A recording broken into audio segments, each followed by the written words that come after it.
let's bring in Sister Angela. And now, Sister, thank you so much for joining us and being on the show. It's absolutely my delight to join with you. I want to start with the VLCFF. So you're now in your 21st year providing online classes for faith formation in English, Spanish, and Arabic. Did you ever think you'd get to this point? We always hoped that we would be within the Midwestern region offering adult faith and catechist and lay ministry formation programs. But the idea that we went national and eventually international, that was never in my view at all when we began.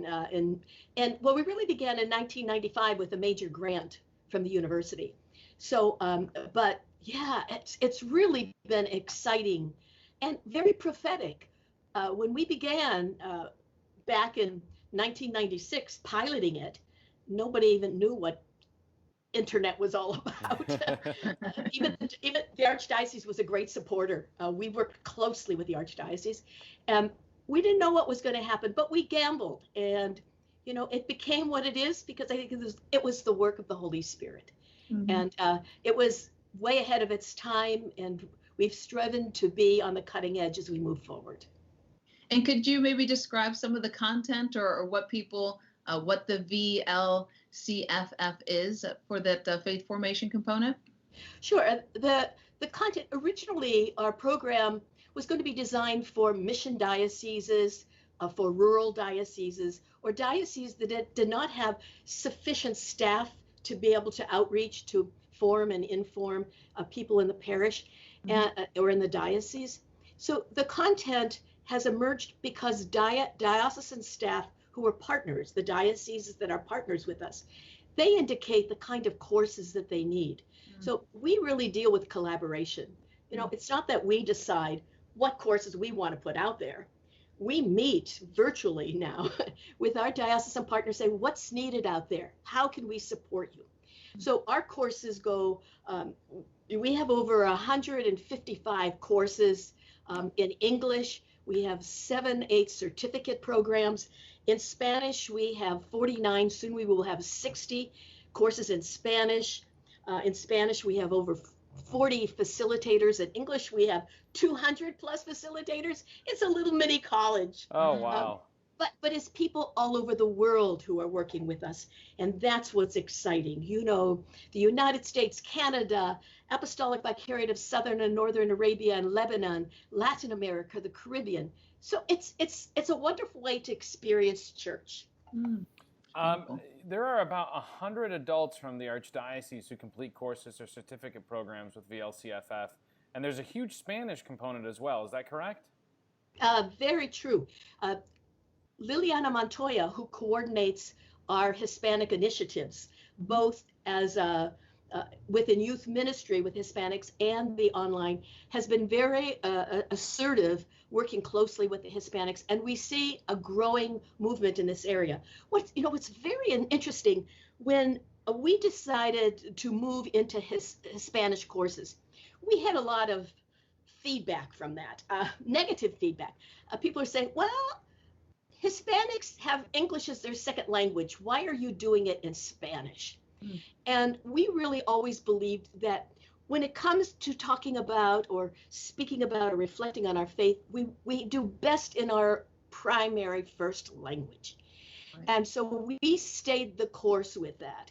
And that's what we have found, that Liliana's work within the Archdiocese of Cincinnati with the Hispanic community is so powerful and so animated. And we're so thrilled at the University of Dayton that we could offer this service to both the youth and the adults Hispanic community.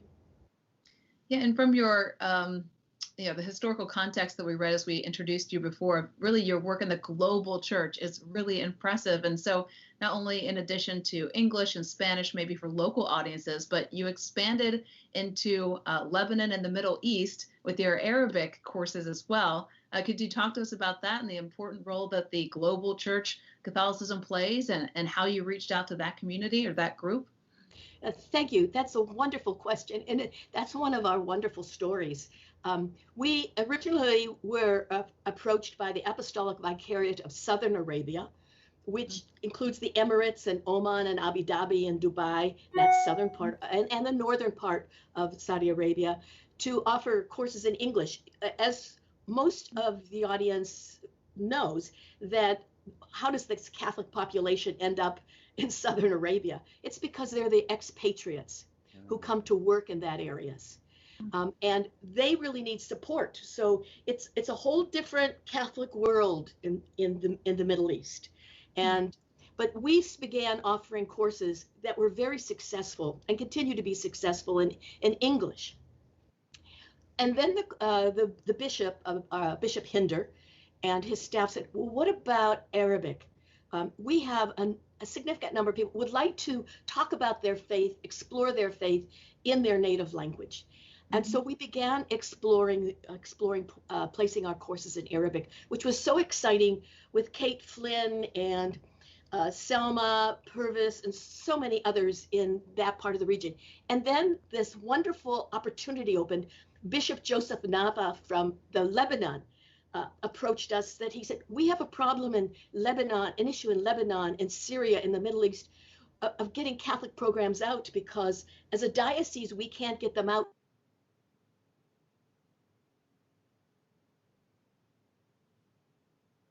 Collaborate.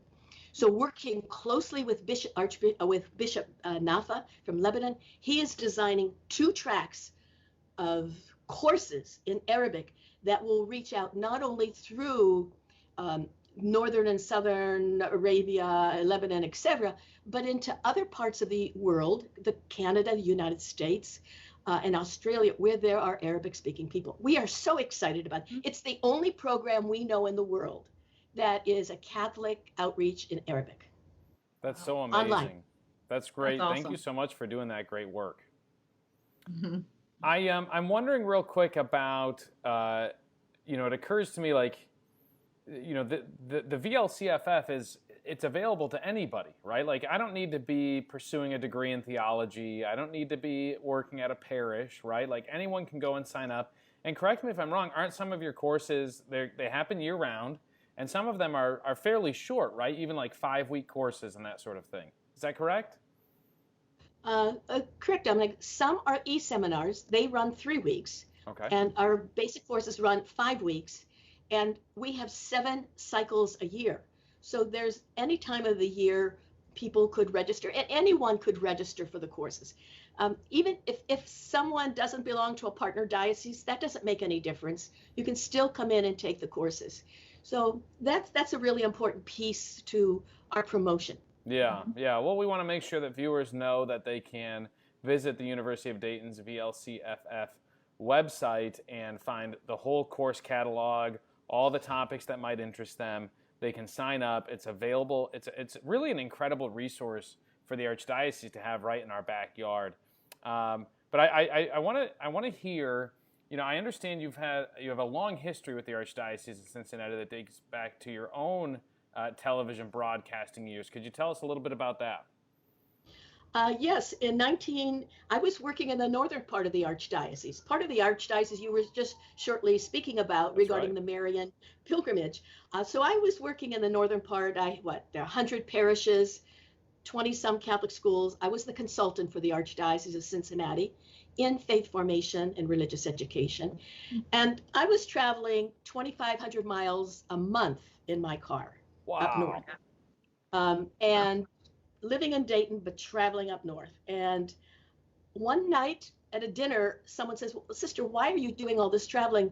You're teaching the same course in St. John's Maria Stein as you are at St. Rose, as you're doing in Minster, as you're doing in at Sacred Heart in McCartyville. Let's put you on cable TV. I said, I'm on my way to Latin America. This is only a stop. So we began with cable TV in 1972, producing programs. So yes, it was the very first Catholic cable program set up in the United States, and it took place in the Archdiocese of Cincinnati, with the blessings of Archbishop Bernardine, and then Archbishop Pilarczyk at the time was the vicar for Catholic education, and with their support, we began moving, and we we used to bicycle our tapes around, ride our tapes to different cable stations because there was no other way to transport it. That's a long, exciting story. And we won a national award in Los Angeles and Hollywood for a production we did in the middle of a cornfield. That's a wonderful story. How many years did you keep up the production of the videos via cable as your kind of precursor to the Thank you. I continued to work with that I was invited to the University of Dayton to continue this work so that the University of Dayton could be part of this Catholic Communications Initiative. So I came to UD in 1979, but continued to work with the Archdiocese for the next 3 or 4 years. Eventually, the whole cable initiative moved from up north to Dayton to Cincinnati. And by the time it moved to Cincinnati, it sort of became a different kind of reality. But I worked with it a long time. And we have some wonderful videos. We did a story on Archbishop Bernardine before he went to Washington, which I think is a classic. That's great. Now I have to ask, St. John Paul II is a spiritual father of mine. He's one of my saints in my corner. And you worked on the Pontifical Council for JP2. Can you tell us a little bit about that? Yes, and I'm so glad you're asking that question, because I was invited to initially participate in the Pontifical Council for Social Communications in 1988 in order to prepare for the 25th anniversary of the church document Communio et Progressio. And this year, the Vatican is celebrating the 50th anniversary of Communio Progressio with a wonderful initiative of involving young people for the next 2 or 3 years to talk about how the church can employ more social media or in the mission of the church. And I just participated in a webinar in the Vatican just the other day on this. So I was invited to write on a reflection and how the church would celebrate the 25th anniversary. That's how I initially became involved.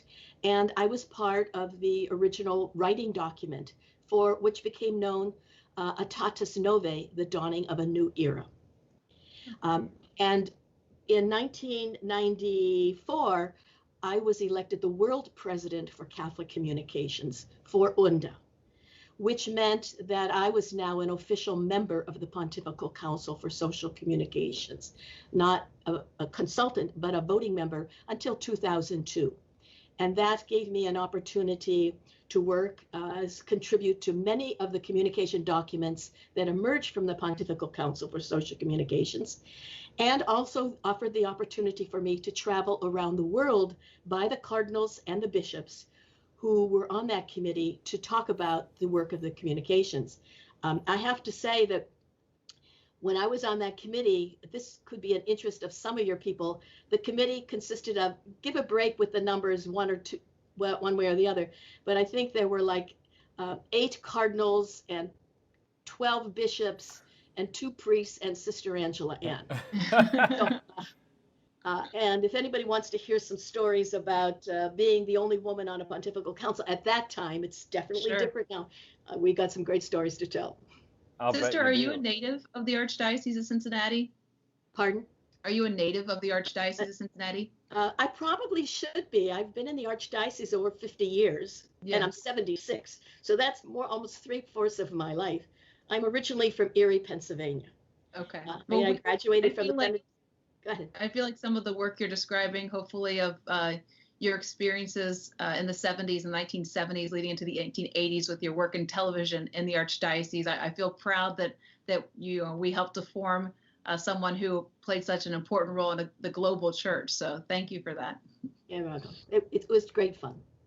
Well, and today you look at our communications department here, and it's Jennifer and Jessica and Emma and Catherine and Margaret, and I think the guys are outnumbered now. So I think it's 4 boys and 5 girls. Yeah. There you go. That's wonderful. It's wonderful. Well, we live in new times, and Father Blessed William Joseph Chaminade, the founder of the Marianist community, he has a line that new times call for new methods. Well, you're living that was in the 18th century, but it's right now as it applies well. Yeah, and you're so well traveled from, the experience that we've been talking about. How much do you think you've traveled around the world for the church on behalf of the Catholic Church, or how many places have you traveled, or can you kind of summarize that briefly? People have asked me that question many times. Since the time that I was appointed as a consultant to the Vatican in 1991, in 1988, 89, through my presidency, on 3 airlines, I'm a million-mile flyer. 3 airlines, not one airline, That gives you 3. any clue. If that for many years, our office for the world presidency was in Belgium, and every 8 weeks I flew to Belgium on the weekend. I finished teaching at UD on Thursday morning. I got on a plane Thursday afternoon to fly to Belgium, got there on Friday morning, began meetings until Sunday night. I took a plane on Monday to come home to teach Tuesday morning. but I have been, I tried to count this up. I think I've been to at least 45 countries giving talks. Wow. I have worked closely with the Antilles Episcopal Conference of the Caribbean Bishops, even till today, because I co-direct the Caribbean School for Catholic Communications. Oh, great. I also have worked all these years closely with the Federation of Asian Bishops Social Communications work. I've given many lectures to them in different countries. And so I've been to Thailand and India and Hong Kong and Malaysia and Africa, Latin America. So I have been having a sense of church is so beautiful. Yeah. I mean, the church is so wonderful. There are so many wonderful people around the world working in communications in the church. And I've stayed connected with many of them over the years, and that has been so enriching. Well, that's wonderful. And it sounds like an incredible adventure. Yeah, and right now I look at some of the bishops I knew then who are now cardinals, like Cardinal Gracia from Bombay, India, who works closely with the special council with Pope Francis, and Cardinal Bu from Myanmar, who's a good friend. I'm emailing them frequently, talking about. So I keep in touch with the hierarchy in the church, and they're very supportive of what we do. That's great. Thank you so much for taking the time to come on with us today. And is there anything we didn't ask that you briefly want to bring up? Well, no, I would just say, one of the points I would just like to say that the virtual learning community for faith formation, VLCFF, which I know is a huge long term, but we are really here to work and support the Archdiocese of Cincinnati. We began with close relationships over all these years with the Archdiocese, and I believe that there are many ways we continue. And for those who are listening to this program, watching this program, we're here to serve you, to be with you. So if you're interested in knowing a little bit more about your faith, exploring church history, having a sense of some of the issues on Laudato Si, where there's lots of conversation on or any of the encyclicals, apostolic letters of the Pope, we have some wonderful e-seminars that you may be interested in. So just call me, contact me, email me, whatever, or one of our staff, and we are here to serve you. We are the church together.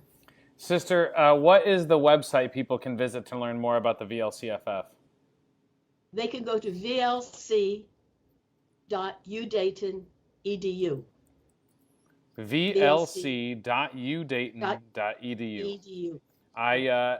Viewers, I just put that down in the comments, so you can click right there. Sister, thank you so much for taking the time. We really appreciate it, and thank you so much for your work for 30, 40 years to help advance communications and to spread the faith all across the globe.